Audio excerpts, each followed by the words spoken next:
Jim Chalmers, if you were in government, would you extend JobKeeper beyond March? As Andrew Clennell reported, the budget is set to have that wage subsidy finish after the first quarter. I think it's very concerning, Kieran, that the government has a plan to cut JobKeeper, but they don't have a jobs plan to replace it. I think it's troubling in two ways. First of all, we have always said in our support for the JobKeeper program overall that it needs to be tailored to the economic conditions. We need to make sure that it's not withdrawn too soon. Obviously, some businesses will recover sufficiently that they won't need it anymore, but many won't. So that would be a concerning development if the government didn't tailor that JobKeeper support to businesses that need it and to the economic conditions. But I think far more troubling in the near term is that next week the government will be cutting JobKeeper. We don't know what the economy will look like in March next year, but we do know what the economy looks like now, and it's too soon for the government to be withdrawing that support from the economy for millions of workers and all of those businesses and all of those local economies which are relying on that JobKeeper support right now. You said at the start, though, that you supported the wage subsidy. That was before the government committed to it. Why not say, before the government does, announcing in the budget that it's going to end in March, why can't you give a commitment to say, look, it should continue well beyond the first quarter of next year? Because the overwhelming priority here, Kieran, has to be to tailor the economic support for conditions in the economy. That's why we're very concerned, as is much of the business community and millions of workers around Australia, about the early cutting of JobKeeper next week. And it's also why we think if the government is in such a rush to withdraw JobKeeper, whether it's next week or early next year, what we desperately need to see is a comprehensive jobs plan to replace it. We don't have that. We've got lots of spin, we've got lots of pre-positioning, lots of smoke signals in the usual way in the advance of this budget, but we still don't have from the government a comprehensive jobs plan. Now, you're right to point out that Labor called for wage subsidies, and we actually welcomed the government's change of heart when they came to our view, but we need to make sure that those JobKeeper subsidies are doing all the good that they can in the economy, and part of that is making sure that it goes to businesses and workers who genuinely need it. We don't yet know what the economy will look like in March. We need to make sure that support's tailored to conditions in the economy, and part of that, part of recognising that need is not withdrawing that JobKeeper support too soon. How much would it cost to keep JobKeeper, though, at the current levels? You're saying it shouldn't be tapered now, but to keep it at the current levels until the end of the first quarter? Well, the government has those costings. We know that the extension means that the entire JobKeeper program adds up to about $100 billion. We also know that comes after the biggest budget blunder in the history of the Commonwealth when the government originally got those costings wrong. But they've got all of those costings. What we're calling for is for JobKeeper not to be cut prematurely. There are lots of ways to do that, determining eligibility and rates and all the rest of it. That is exclusively the preserve of the Treasurer under the existing legislation. We're really making 2 points. I think that they should be pretty obvious points and should be accepted by the government. First of all, don't cut it too early, and next week is too early. Secondly, tailor it to the conditions in the economy.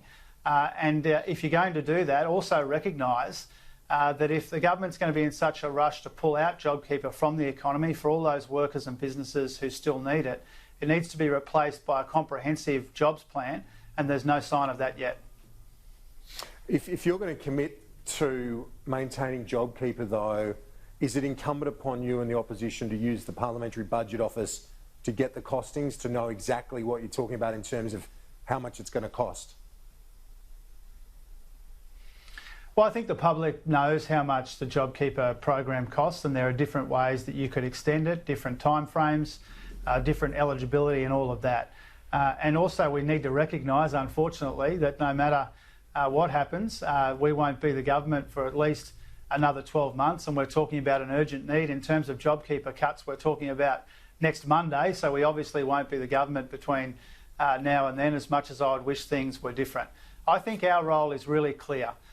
is to be supportive where we can, as we were with the introduction of JobKeeper, but also to point out where it's being implemented poorly, where it's being withdrawn too quickly, and where it's not being tailored to the economic conditions. Those are our priorities. We make those points on behalf of millions of Australians and the businesses that they work for. Do you support the second tier of JobKeeper, those who work less to receive less, that that's a more tailored approach?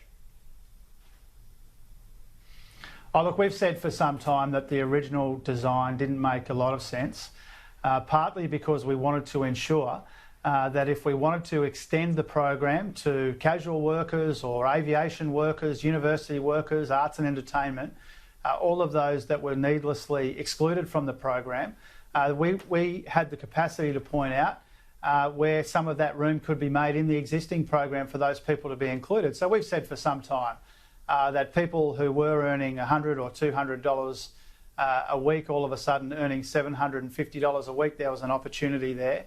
But I think the biggest issue here, the biggest concern, is for all of those workers who were on $1,500 going to $1,200 next Monday, before I think many businesses are ready for that, and certainly before the broader economy is ready for that. Because one of the things that we don't recognise often enough, it is principally about the workers, it is principally about the businesses, but it's also really important that from next Monday there will be a lot of money pulled out of the economy, and that has consequences for our retail sector and other parts of the economy in local communities right around Australia.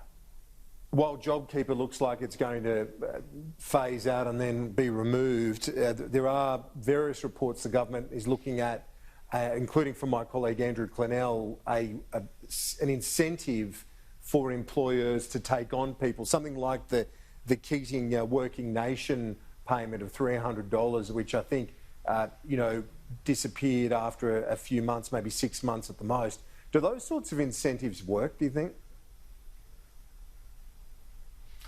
Oh, let's see what they come forward with, Kieran. We've heard those rumours before, but unfortunately, we're about 6 months into this crisis. We're in the teeth of the worst recession in almost a century. And all we get is really kind of half reports in newspapers and on TV about what the government might be contemplating. This is not about making announcements. This is about getting outcomes for people, principally in the labour market, because what happens to jobs in the next little while will determine whether people can provide for their loved ones. It's that simple.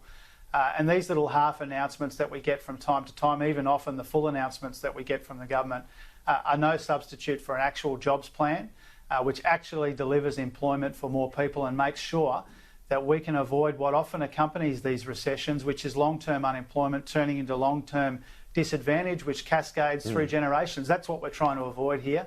Announcements and spin and all that sort of stuff won't address those substantial issues. One of the things that you've been saying for a long time, along with Jennifer Westacott of the BCA, Chris Richardson from Deloitte, I think John Howard as well said New Start was too low.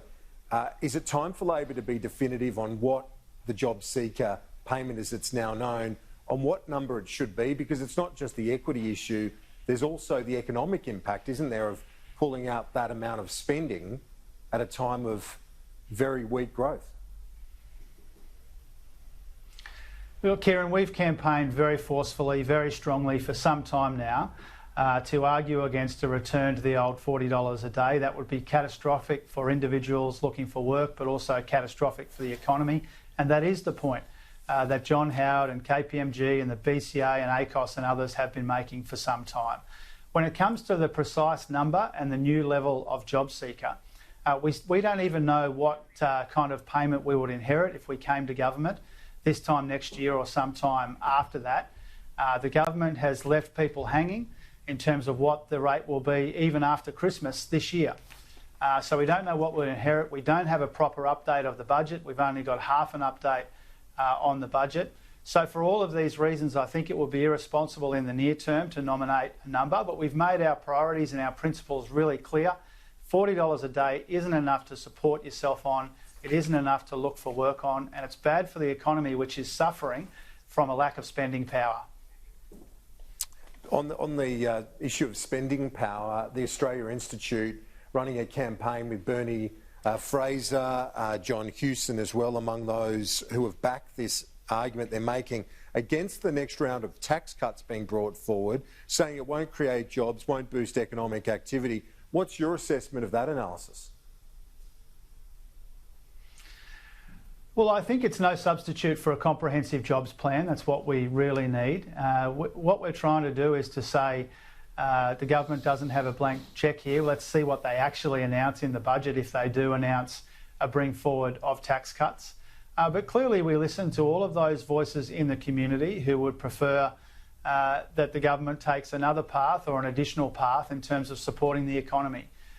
There is obviously a need for assistance for people. In the economy, things are still pretty grim for a lot of Australians, and so we need to work out the best way to support them. Just bringing forward some tax cuts is something that we would look at if the government did it, but it's no substitute for that proper jobs plan that we really need to see. Finally, on the state borders, we're starting to see premiers move. Only 180 new jobs, full-time jobs that is, in the most recent numbers out of 180,000 around the nation. That's in Queensland, 180 new full-time jobs. It's pretty clear that the shut borders is having a massive impact on the economy up there. Oh, look, nobody wants to see the border closed for any longer than is responsible and reasonable. But I think any objective observer of the Queensland economy would conclude that the worst thing that we could have up here would be another outbreak of the virus. That would be crippling for so many businesses in this state. And so the Premier has done the right thing in being resolute, being strong, taking the medical advice, making these difficult decisions to protect Queensland and its people and its businesses from another outbreak. And I think what we've seen today, which people I believe will welcome, certainly in my community, is the sense that the Premier has these arrangements under more or less constant review, listening to that medical advice. And where it's possible to relax some of these restrictions, she'll do that. But where it's necessary for her to make big, difficult decisions to protect the place, then she'll do that too. Shadow Treasurer Jim Chalmers, thanks.